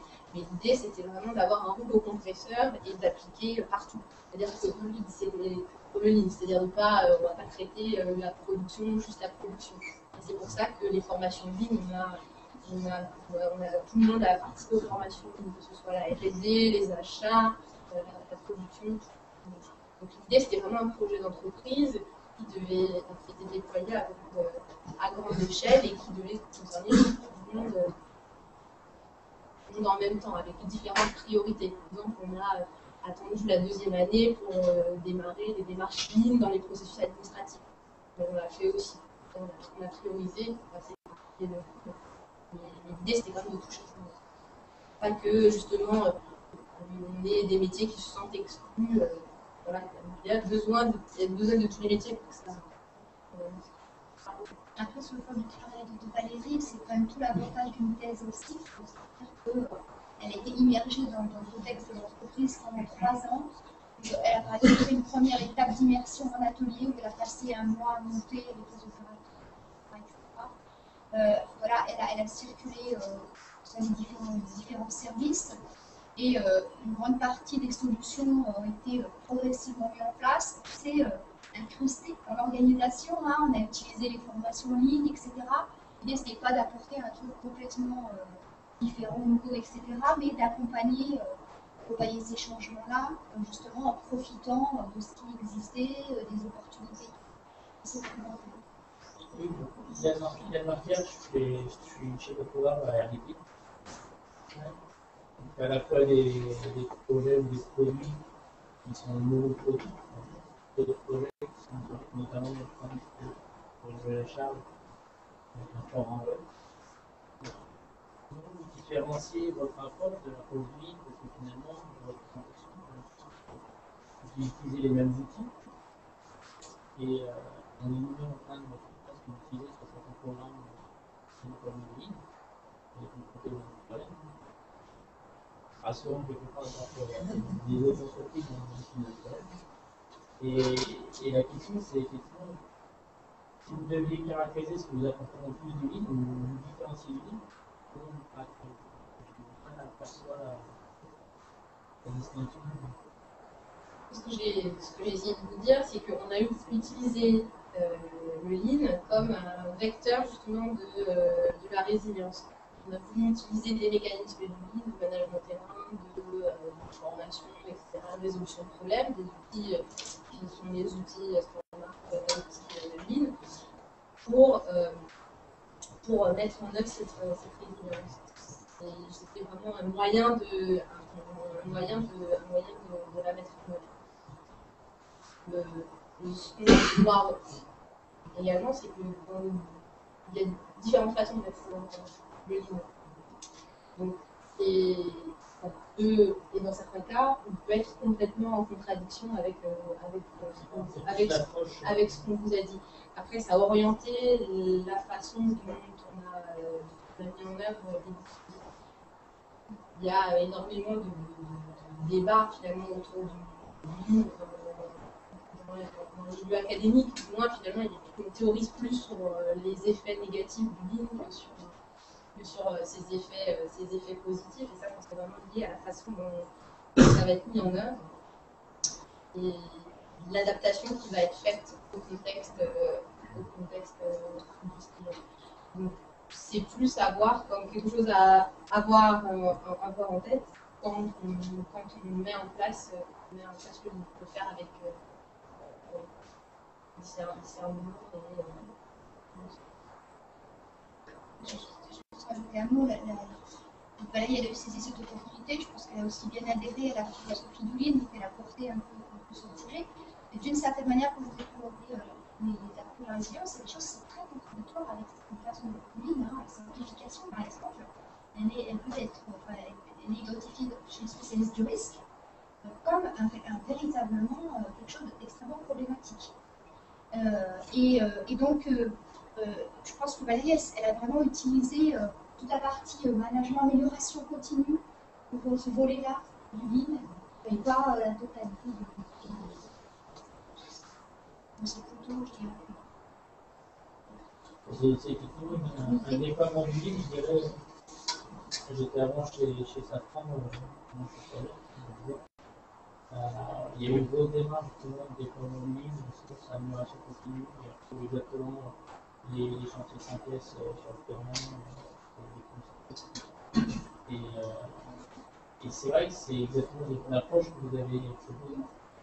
À l'inverse, au tout début, on s'est lancé en 2012-2004, c'était le début de ligne, et on a eu beau le faire avec des experts qui n'ont pas fait et comme ça, on reconnu le début du livre. On a eu effectivement des retours au négatif. Nous, après, parce que la politique, on n'approche plus d'être la liste de ce que vous avez. Bonjour, c'est Arnaud Luminaire, élève en troisième année à l'UQSTF. Je me questionne sur justement les réunions hebdomadaires, les réflexes, sur la forme, dans le sens où on dit que les collaborateurs sont debout face à un plan blanc, et la réunion dure seulement 15 minutes. Est-ce que ça pose pas des problèmes justement pour poser les problématiques et voilà, avoir une discussion constructive, un débat constructif par rapport à une forme conventionnelle ou volontaire. En fait, c'est un premier niveau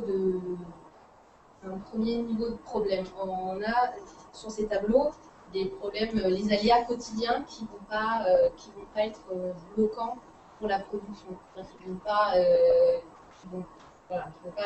empêcher la ligne de fonctionner normalement. Si dans ce cas-là, on balaye la réunion, c'est simple, c'est balayer les problèmes avec les acteurs, savoir où ils en sont, mettre à jour les statuts. Ça va assez vite. Par contre, si on a un aléa majeur, on a un autre niveau, en fait c'est à l'arrière du tableau.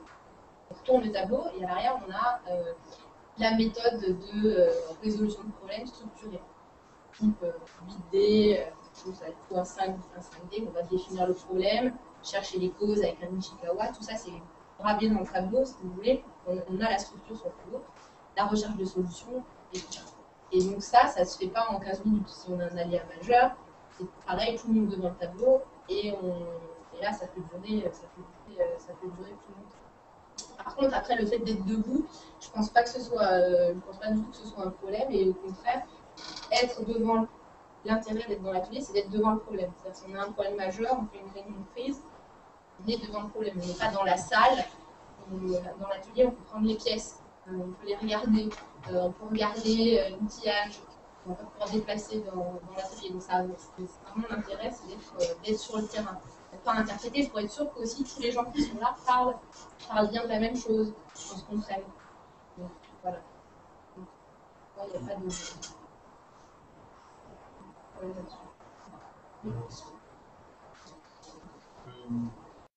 Je vois ça, enseignant chercheur j'aurais une question relative à votre jeu de Lego. La sociologie, encore un prolongement de la sociologie. J'aimerais en savoir un petit peu plus, pour la simplifier, sur d'où est venue cette méthode de construction pour expliquer des concepts de livres collectifs. Et puis, comment vous avez développé cette philosophie. Puis au final, est-ce que vous êtes, quelles ont été les raisons pour ça? Vous avez-il fait de résultats en termes de formation? Alors, d'où vient le jeu, en fait, ça vient de l'école. C'est amusant. C'est qu'avec un autre enseignant-chercheur de l'école, qui s'appelle Samuel Bassetto, aujourd'hui à Montréal, on a monté il y a quelques années. On était tous les deux férus de pluridisciplinarité. Il venait du domaine de la qualité. Moi, je suis sociologue du travail d'organisation. On avait la conviction tous les deux qu'il fallait croiser les choses, quoi, les approches. Et du coup, on se posait la question, on était aussi tous les deux férus des choses de terrain. J'aime bien les pieds dans l'atelier. Et on a eu l'idée de monter en troisième année un module d'une usine d'avion en papier. On fait toujours tourner, d'ailleurs, avec Marie-Laure maintenant, où on demande aux étudiants de concevoir un atelier complet. On leur donne un cahier des charges avec un avion, toutes les étapes de fabrication, enfin, les grandes étapes de fabrication de l'avion, et ils doivent nous concevoir à l'atelier. Et donc, en gros, on les on leur faisait en 8 heures, ils devaient concevoir l'atelier, mais surtout, les 20 heures qui suivaient, ils stimulaient, ils étaient en production. Et en fait, on s'est rendu compte que la simulation générait des positionnements assez stupéfiants, reproduisait des situations réelles. Par exemple, on a vu un étudiant, chef d'atelier de son atelier, il y a un avion à fabriquer puis un hangar, un étudiant, chef d'atelier de l'avion, dire au chef d'atelier hangar qui lui transférait, on faisait de la rotation de poste, qui lui transférait un étudiant qui avait plié depuis le début de la matinée des hangars, lui dire j'en veux pas, il n'est pas compétent, il ne saura pas faire. Il a exactement la même chose dans les formations. Et ça, c'est un exemple parmi d'autres, hein, toute une série de problématiques. Alors, Samuel a beaucoup travaillé sur ces questions-là chez l'EXT, etc. Et du coup, on s'est dit, mais il se passe quelque chose autour du jeu, c'est pas indépendant, finalement, des personnes, des étudiants qui parlaient à d'autres étudiants. Et donc, le jeu crée un effet de situation où les gens vont adopter des postures qui derrière sont des supports formidables d'apprentissage. On a présenté ce jeu-là au Club des industriels, et les gens de chez Siemens qui étaient là, qui nous ont attrapés à la fin de la présentation, qui nous ont dit qu'il faut faire ça chez nous. Je trouve que c'est assez intéressant, pour créer justement de la pluridisciplinarité, que les gens se rendent compte de ce que c'est l'activité de fabrication véritablement, c'est intéressant. Et donc on a, dans cette idée-là, donc là les gens n'avaient pas à concevoir l'atelier, mais ils ont à monter les Lego. Ça avait plusieurs fonctions, ça permettait aussi de former les nouveaux opérateurs qui arrivaient. Ensuite vous avez développé des maquettes. Au départ c'était avec des petits camions de Lego, et puis ensuite ça s'est enrichi, donc ensuite c'était des modèles réduits des produits Siemens, donc ça permettait aussi de former les nouveaux opérateurs, mais ça a surtout permis justement cette mise en situation. Et donc, c'est pas seulement le fait d'être ensemble et d'être confronté au problème, c'est le fait d'être confronté au problème, de réagir et d'analyser sa réaction collectivement. C'est ça quel résultat? Oui, voilà, c'est vraiment l'idée, c'est vraiment de mettre en situation. Après le jeu, on a créé, on n'a pas pris le jeu des avions en papier, on a créé un jeu représenter nos problématiques d'assemblage. Donc au départ, avec les Lego, ensuite, comme l'a dit Céline, on s'est rendu compte que finalement, le Lego, il y avait une temporalité qui était trop courte. Les opérations duraient plus de 2 minutes par poste de travail, ce qui était pas forcément représentatif, qui pouvait induire des biais dans le jeu après dans notre analyse. vu que nos opérateurs ils sont sur des temps d'assemblage qui sont minimum 1 heure pour un sous-ensemble, voire une journée pour un sous-ensemble plus conséquent. Donc, on avait un stress qui était induit par ça. Donc, on a voulu éliminer ce problème. Avec des modèles réduits, on avait vraiment des problématiques de serrage des vis qu'on n'avait pas sur les Lego. Et on a essayé de sortir tous les problèmes récurrents de serrage, de collage, de documents, et créer un jeu vraiment adapté et représentatif de notre contexte pour mettre les gens en situation avec les supports, etc. Et leur présenter aussi, leur faire utiliser les outils. C'est-à-dire que dans ces formations, on leur fait utiliser les tableaux de résolution de problèmes. On fait venir les services support dans les formations. C'est lors de la réunion réflexe, on a le même tableau, on venir les services support pour que les gens comprennent à quoi ça sert et comment ça marche. Alors après, les résultats, on a fait plusieurs évaluations, on a fait des questionnaires à chaud derrière la formation. On avait fait avant aussi, on avait évalué un peu la connaissance des gens sur le ligne, comment la vision qu'ils en avaient, quand ils avaient ces outils. On a refait ces évaluations 3 mois après les formations pour chaque groupe pour voir un peu finalement ce qui restait, comment est-ce que c'était ancré, est-ce qu'ils avaient pu voir des changements dans l'atelier. Et donc rapidement on a des résultats qui sont résumés ici par service. Donc, on verra ce qui va bien. Donc, on a réévalué la compréhension que les gens avaient du Lean, qui est très important aussi. L'exemple qu'ils ont de mise en œuvre du Lean, c'est la deuxième ligne dans leur quotidien. Et là, on voit que on a 75% des gens qui finalement voient bien tout ce qui a été mis en œuvre en termes de Lean. Ils voient la contribution du Lean. Alors après, par département, ça peut être un peu... on a des résultats différents. Par exemple, on a en R&D, on voit qu'on a des résultats un petit peu moins élevés, ou en gestion de projet, c'est des gens qui se sont sentis un peu moins concernés, qui n'ont pas vu autant les résultats. On a évalué leur connaissance sur les outils du Lean, leur compréhension de ces outils, si vous pouvez nous expliquer et réexpliquer ces concepts. Et puis après aussi l'implication des gens dans des actions d'amélioration continue. Pareil, on est à plus de 2/3 des personnes au moment de cette évaluation. Donc c'était à peu près 1 an après avoir démarré vraiment la démarche. On avait 2/3 des personnes qui étaient qui se sentaient impliquées dans la démarche. Avec pareil avec naturellement donc là on retrouve par exemple les acheteurs qui sont moins concernés, mais on voit des disparités. Mais ça nous a permis après aussi de cibler les actions pour ces départements. Donc les acheteurs, ils ont été impliqués dans les réunions de terrain, ils ont fait aussi du 5S, ils ont fait une évaluation à un instant T, donc on a essayé de suivre ça comme ça. Juste pour dire aussi, les jeux, ça développe de plus en plus, notamment dans l'industrie. Je sais que Samuel et d'autres anciens écoles avaient suivi des jeux chez Renault, je crois. Et donc justement, c'est une idée qui est venue aussi et de aussi. Donc du coup, ils avaient vu plusieurs jeux dans différentes entreprises, ils se sont dit, tiens, mais il faut faire quelque chose. Plus comme une forme un peu différente d'apprentissage. Et c'est vrai qu'on a aussi vu d'autres français dans d'apprentissage et d'échange. Parce qu'on s'est rendu compte, en fait, ces formations, c'est pas du tout des formations magistrales où les gens étaient assis face à un formateur. Et on était dans la pratique, on était vraiment dans l'échange. Donc c'était après, c'était un endroit aussi où les gens exprimer un peu leurs problèmes, finalement, quels étaient les dysfonctionnements qui les perturbaient plus. Et donc ça a été un bon outil pour nous aussi pour récupérer des infos sur finalement que pensent les gens dans un cadre un peu informel où on est en formation, on n'est pas dans l'atelier, ça permet aussi d'avoir des sources d'informations. juste pour dire que ce concept de jeu, on le fait évoluer.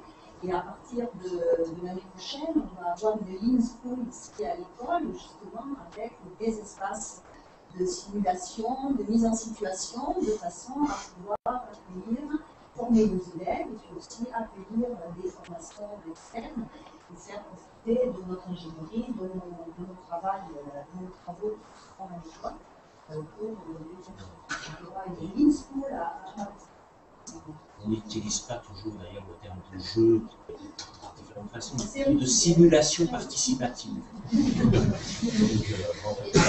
il y avait une dernière question peut-être avant. On a promis de contenir à 20h, donc on va essayer de s'y tenir. Moi, c'est rapide. Donc, Pierre Robert, pour l'instant, j'ai fait un peu de consultance en optimisation de l'organisation. Auparavant, j'étais à la direction du groupe EDF. Est arrivée la canicule de 2003 qui a été gérée dans l'urgence. Juste après, on a fait le projet de préparer la résilience sur tout ce qui peut être aléa climatique. Donc, j'ai envie de regarder ces questions de résilience. Lorsque vous avez dit que vous voulez plus ou moins dessaisir l'homme au profit de l'organisation, pour ce type de résilience, ce n'est pas tout à fait les conclusions auxquelles je suis arrivé moi. Il faut effectivement travailler sur l'organisation, mais l'homme est important. Pas n'importe quel, c'était plutôt des experts. Et pour reprendre votre pauvre chef d'équipe qui est surchargé de travail là, il y a peut-être une instance au-dessus qui pourrait être interpellée.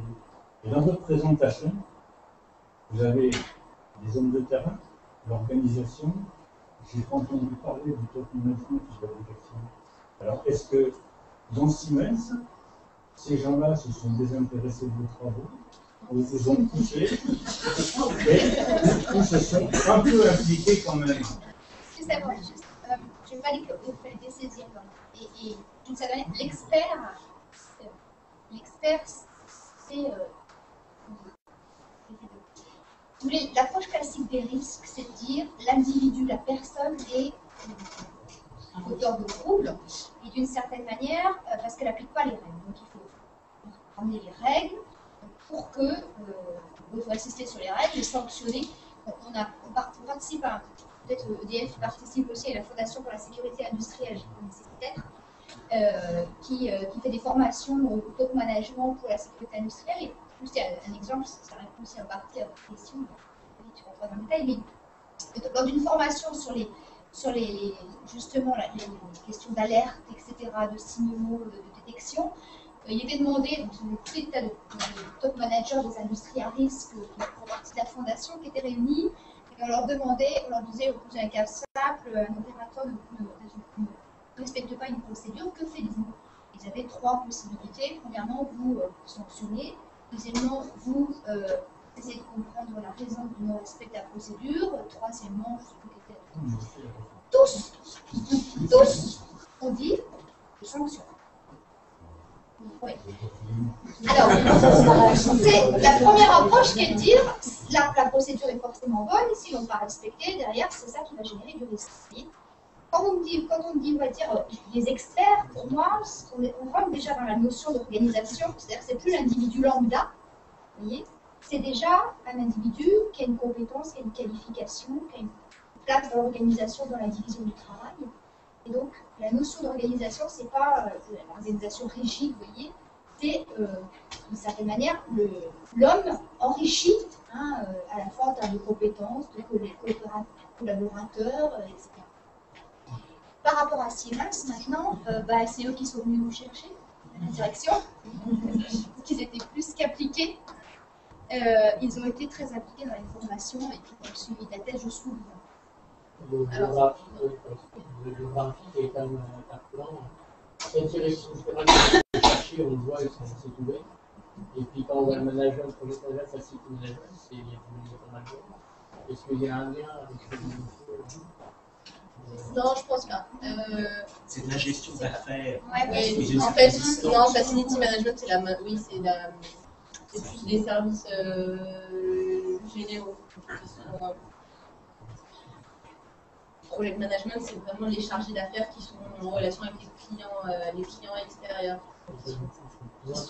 qui sont pas terrain du tout. En fait, dans les lignes de production, vous avez à la fois, donc je fais des 3 lignes, les bureaux d'études, la logistique, voilà, la qualité, et le manager et les différents niveaux de management. Là, la production, c'est pas que les autres. Donc, ce que je voulais dire, c'est que oui, on a peut-être l'interprétation, mais on ne dit pas qu'on veut dessaisir l'individu de la résilience. On dit l'individu est une source de résilience très importante, mais tout seul, il ne suffit pas. Il faut lui donner aussi des mécanismes. Donc l'organisation a des mécanismes qui permettent de supporter aussi cette résilience. De tout seul, il ne pourra pas être. Sa résilience, elle va être très vite être limitée, parce qu'on va arriver sur les phénomènes de débordement, sur les phénomènes de stress, etc. Et après, pour l'implication de la direction, c'est un projet sur le Lean, c'est un projet qui a démarré vraiment top-down, et dans lequel toute la direction a été très impliquée. Toutes les formations Lean, par exemple, elles ont été co-animées par une personne du top management, et on était chaque fois en Lean pour bien montrer cette implication. Tous les managers terrain, les chefs d'équipe, les agents de maîtrise, les responsables de production, les responsables de service, sont les premiers qui ont été formés, justement pour après pouvoir diffuser après aussi ces pratiques, et puis soutenir ces pratiques, parce que c'est aussi de donner du temps aussi aux opérateurs des marges de manœuvre pour pouvoir prendre du recul sur leur travail, participer aux différentes réunions de terrain, faire du 5S dans leur atelier, tout ça, ça prend du temps. Si le manager n'est pas convaincu à 100% et n'est pas impliqué dans la démarche, il ne va pas te donner ce temps-là, il ne va pas penser qu'il ne comprend pas l'intérêt, c'est du temps perdu. Donc ça a été vraiment la première étape, ça a été formé d'abord le top management et ensuite les managers, les différents niveaux de management.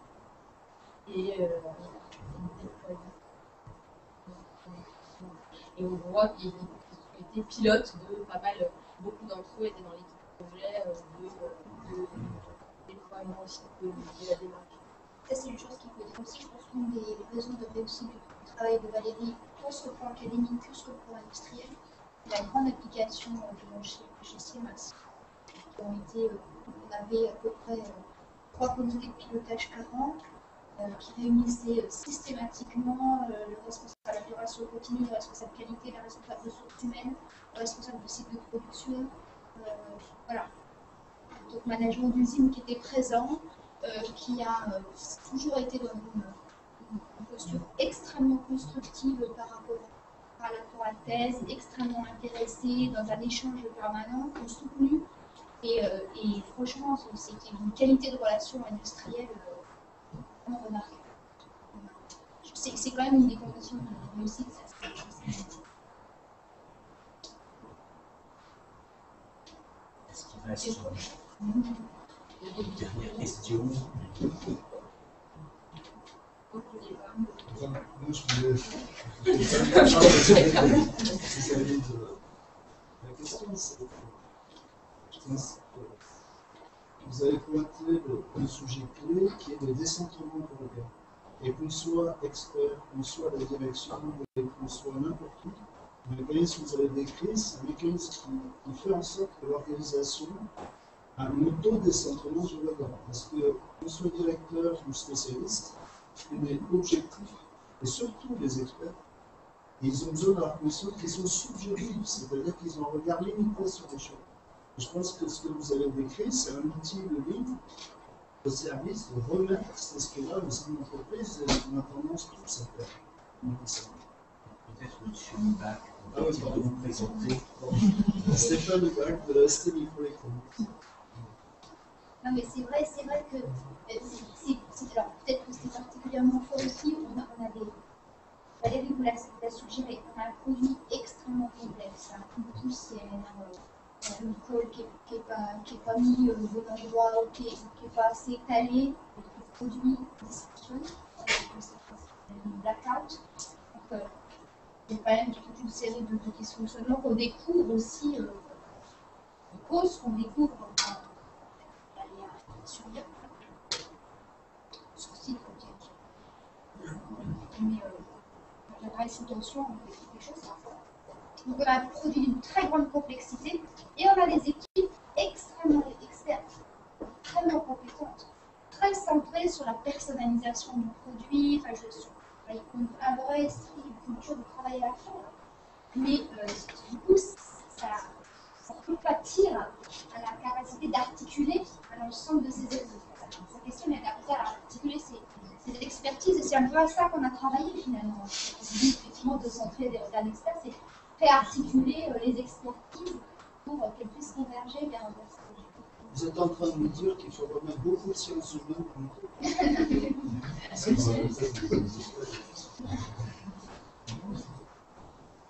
pas le boulot, vous êtes sociologue. Oui, c'est ça. J'appelle.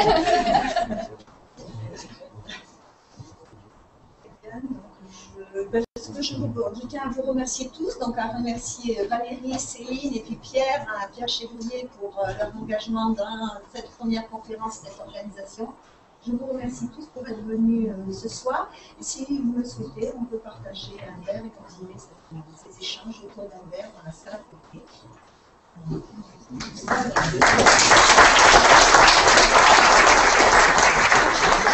La prochaine conférence, c'est le 15 janvier.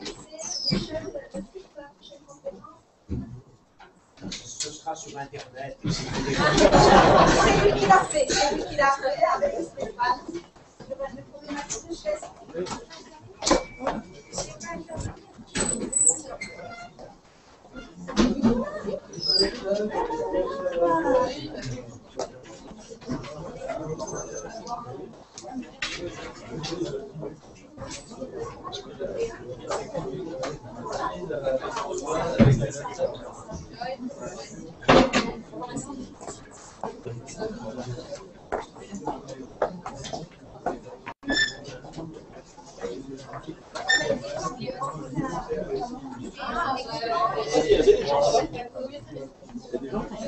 Oui.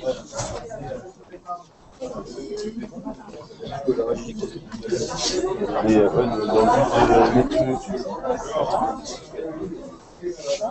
de